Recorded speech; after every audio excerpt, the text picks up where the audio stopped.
எப்படி இருந்த பானை எப்படி ஆக்க போகிறோன்னு பாருங்களேன். நீண்ட நாள் பலன் இருக்குங்க. ஒன்றும் இல்லைங்க, நம்ம வீட்டில் சமைக்கிறதுக்கு யூஸ் பண்ணுற புளி எடுத்துக்கோங்க. அதுதாங்க ஃபர்ஸ்ட் மெத்தட் அண்ட் இன்க்ரீடியன்ட். அதை வச்சு நல்லா தேய்ங்க. தேய்க்கிறதுக்கு மட்டும் சங்கடப்படக்கூடாதுங்க. பார்த்தீங்கன்னா வட்டு வட்டாக இருக்கிறது நம்ம புளியை வச்சு தேய்ச்சதுக்கப்புறம் சும்மா ஜம்முன்னு கிளியர் ஆயிருங்க. இன்னொன்றுங்க, செலவே இல்லாதது. புளியை வச்சு தேய்ச்சதுக்கப்புறம் தண்ணி ஊற்றி கழுவ வேண்டாங்க.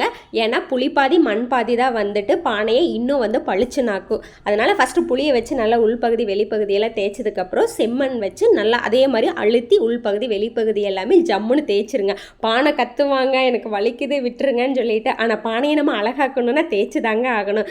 அதுக்கப்புறம் ஃபுல்லாக தேய்ச்சி முடிச்சுட்டு கழுவி பாருங்கள். பித்தளை பானையை அப்படிங்கிற அளவுக்கு சும்மா ஜொல்லின்னு ஜொல்லிச்சு போடுவானுங்க. நானும் பித்தளை பாத்திரம் விளக்குற பொடி எல்லாமே ட்ரை பண்ணி பார்த்தேங்க. அந்த ஒன் டே தாங்க அப்புறம் டல் அடிச்சிருது. அம்மா இந்த மாதிரி மெத்தடு தான் ஃபாலோ பண்ணுவாங்க. நான் தான் கை வலிக்குது, இதை யாருமா செய்கிறதுன்னு கடைசியில் அம்மா வலிக்கே வந்தாச்சுங்க. கடைசியில் பொடி தோற்று போச்சு, மண் ஜெயிச்சிருச்சுங்க.